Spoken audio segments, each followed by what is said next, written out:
Arrancamos con el segmento de Historia Argentina que nos trae el historiador, el doctor, el ingeniero Leonardo Castañeda. Que el otro día nos hablaba de la guerra del Paraguay, claro, nos hablaba de las tropas paraguayas. Tropas y en particular de las tropas paraguayas. Pero hoy nos va a decir de las tropas patrióticas. De las tropas argentinas, sí.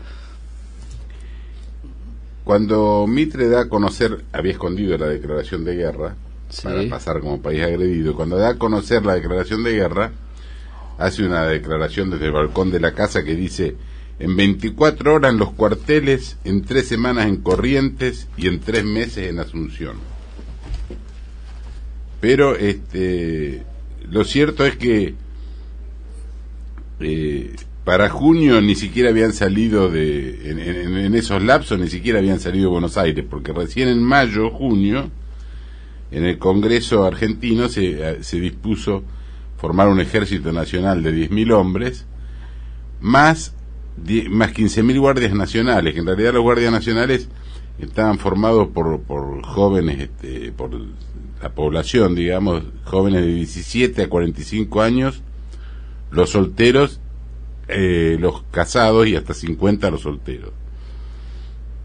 En principio algunos se presentaron, digamos, a las tropas, sobre todo había liberales que un poco por ideal de defender a la patria, por idealismo, digamos, se presentaron, y otros se presentaban porque, claro, con la promesa de que iba a ser un desfile militar, que en 3 meses estaba en Asunción, claro, se anotaron unos cuantos. Pero en general hubo poco interés en presentarse. Sobre todo en el interior, que no solamente no hubo interés, sino que hubo negativa a presentarse. Los gobiernos del interior eran casi todos impuestos por el mitrismo, entonces trataron de hacer ellos llamaban contingentes, de buscar formar contingentes. Por ejemplo, Emilio Mitre, que era el encargado en Córdoba, el 12 de julio le escribe, en 1865 escribe: los voluntarios atados, dice, aquí le envío los voluntarios atados codo a codo. Y el 2 de junio se produce un amotinamiento en San Luis, de los que habían reclutado.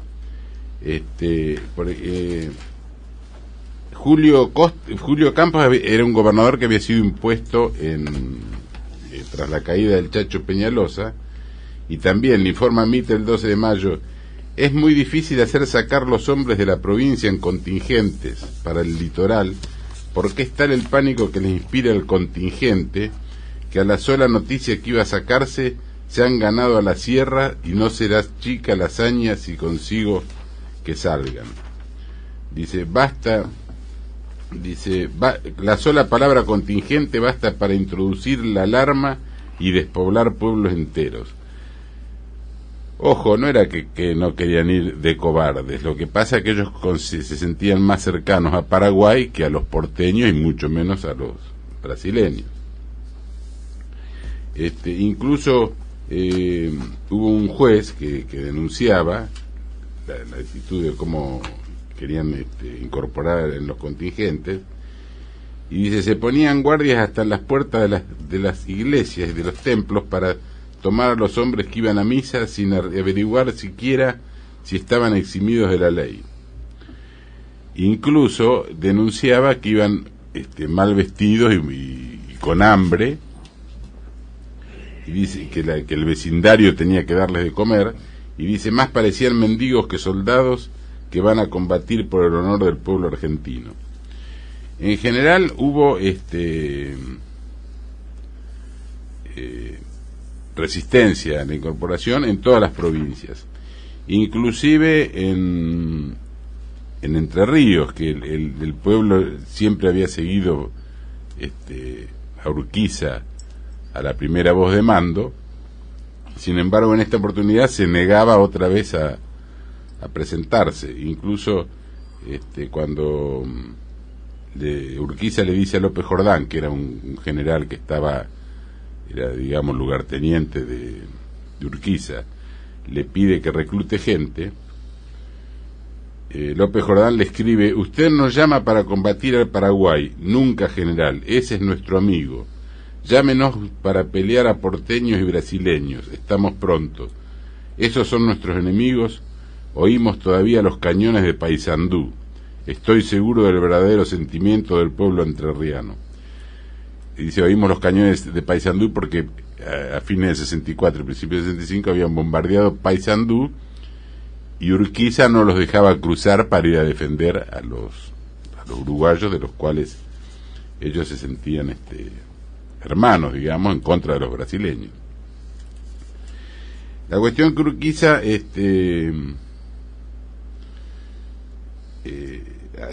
hubo acusaciones ahí en Entre Ríos, algunos decían, uno acusaba, por ejemplo, Nicanor Molina decía que hay algunos que se ocupan de anarquizar a los ciudadanos que defienden a la causa nacional.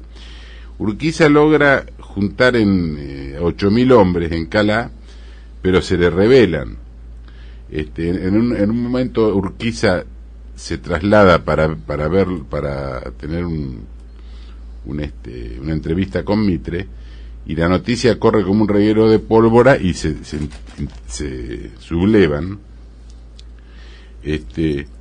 Y por ejemplo en el campamento de Basualdo uno decía: compañeros, el capitán general se ha ido a su casa y es necesario que nosotros también nos vayamos. No sean tontos, no se dejen engañar. Entonces incluso hasta se sublevaban al nombre de Viva Urquiza y muera Mitre. O sea que todavía no había perdido bien el prestigio Urquiza entre sus paisanos, pero se sublevaban igual. Incluso se pasaban a la noche, voces imitando a los zorros como voces del arma y se sublevaban. López Jordán desde Paraná le escribe el 31 de julio que la gente se reunirá donde usted le ordene, le escribe a Urquiza, pero no quieren ir para arriba. El coronel Luis González también le escribe el 19 de septiembre que dice: si esta marcha no es contra Mitre, ellos, los entrerrianos, no salen de sus departamentos. O sea, la gente no quería participar de ningún modo. Inclusive Urquiza los lleva por la fuerza, incluso hay fusilamientos. La furia de Urquiza es muy grande, digamos, porque no podía dominar a la gente que siempre le había sido fiel. Incluso licencia las tropas, dice, y le escribe a Mitre, le dice: vuestra excelencia debe estar persuadido que al tomar tan grave de resolución sin esperar sus órdenes es porque no ha podido de ser de otro modo, para no esterilizar en la desmoralizada y en el desorden elementos que deben volver a concurrir a la defensa nacional, como usted debe estar seguro que lo harán, que lo haré yo, que me he de sacrificar si es preciso. O sea, se había quedado solo Urquiza, porque nadie le respondía. Geli Oves también le informa a Mitre, le dice: por lo demás casi estoy conforme con usted en lo relativo al concurso material de Entre Ríos, sobre todo siendo, como es el general Urquiza, un factor inerte que de buena fe está dispuesto al bien, pero que no está a la altura de la situación, no comprende más las cosas que las viejas que pasaron de moda hace muchos años, dando poca importancia a lo que ahora diga el general Urquiza, pues con todo está conforme. Sin embargo, todo se ha de enderezar por la razón o por la fuerza. O sea, veamos Mitre, el tan democrático y liberal, pero resolvía todo o por la razón o por la fuerza. Con el cuchillo. Con el cuchillo, sí. O con el fusil. Y Mitre incluso le reclama a Urquiza castigos contra los traidores que se atrevan a conspirar contra la nación, contándolos entre esos traidores algunos con quienes usted parece contar para efectuar su reserva. O sea, Mitre consideraba traidores a todos los que no estén de acuerdo con él, ¿no? La cuestión, bueno, hubo en Toledo y en Basualdo hubo dos desbandes muy importantes, y entonces Urquiza le informa a López Jordán, le dice: hoy se han fusilado 3 después de haber sido sumariados y condenados por consejo ordinario. Quiero que me persiga y remita a este cuartel general a los oficiales Lara, Retamar y un yerno del coronel Gutiérrez, instigadores de las deserciones de Toledo. Le recomiendo muy particularmente que con la mayor reserva averigüe quiénes fueron los que en Basualdo y Toledo, imitando el aullido de los perros y los zorros, daban la señal para la deserción, y los que sean autores capturados y remitidos a este cuartel general. Las medidas tomadas para reprimir las malas pasiones que causaron los desórdenes de Basualdo y Toledo producen los saludables efectos que debían proponerse. O sea, se vanaglorian, digamos, del fusilamiento y que los obligan. Incluso Urquiza, cuando estaba en el despacho, viene un oficial y le dice que había un grupo de gente que no se quería embarcar, y Cárcano lo describe de la siguiente forma. Dice: deme mi lanza, exclama el general, salta en el primer caballo que haya al salir y parte a gran carrera en dirección al puerto. Blandiendo la lanza con su brazo fuerte, parece que encabeza una de las cargas irresistibles que tantas veces le dieron la victoria. Llega al puerto, revista a trote lo largo de la tropa formada, lanza en mano, mirando fijamente.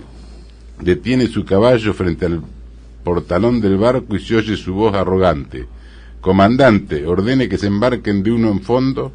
La voz de mando se repite y la tropa se embarca en silencio. El barco se aleja conduciendo tranquilamente el contingente entrerriano, arrancado por el grito de su caudillo del abismo de su retraimiento.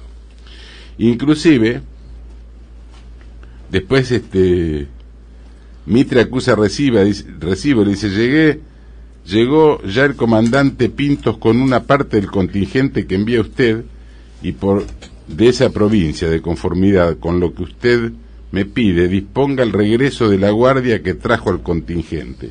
O sea, lo llevaban maniados, engrillados y con guardia, porque incluso el gobernador de Catamarca le pasa una factura, ya le dice que había encargado 200 grilletes para los voluntarios de la guerra de Paraguay. Que no eran tan voluntarios, eran como los retiros claro, en la época de Menem. Sí. Sí, claro, como los retiros en la época de Menem, retiro voluntario, vos te llamo. O sea, ¿te vas solo o te echamos y te pagamos menos? Sí. Así eran los retiros voluntarios. Bueno, inclusive parte del ejército estuvo, digamos, no fue al frente de batalla, sino que quedó en el territorio nacional, precisamente para reprimir los levantamientos que hubo, porque hubo levantamientos como el de Felipe Varela, etcétera. Incluso hay algunos historiadores que dicen que se dio la paradoja que murió más gente en el frente interno que en el frente de batalla. Por eso yo digo que las tropas argentinas no era que le faltaban valentía, porque los paisanos al primer grito agarraban el caballo de la lanza y lo seguían al caudillo. Lo que pasa que no querían ir a pelear a Paraguay, que la sentían una provincia hermana. Muy bien, ¿continuamos el día viernes? El día viernes. Gracias, Leonardo Castañino, el segmento de Historia Argentina en Tiempo Nacional.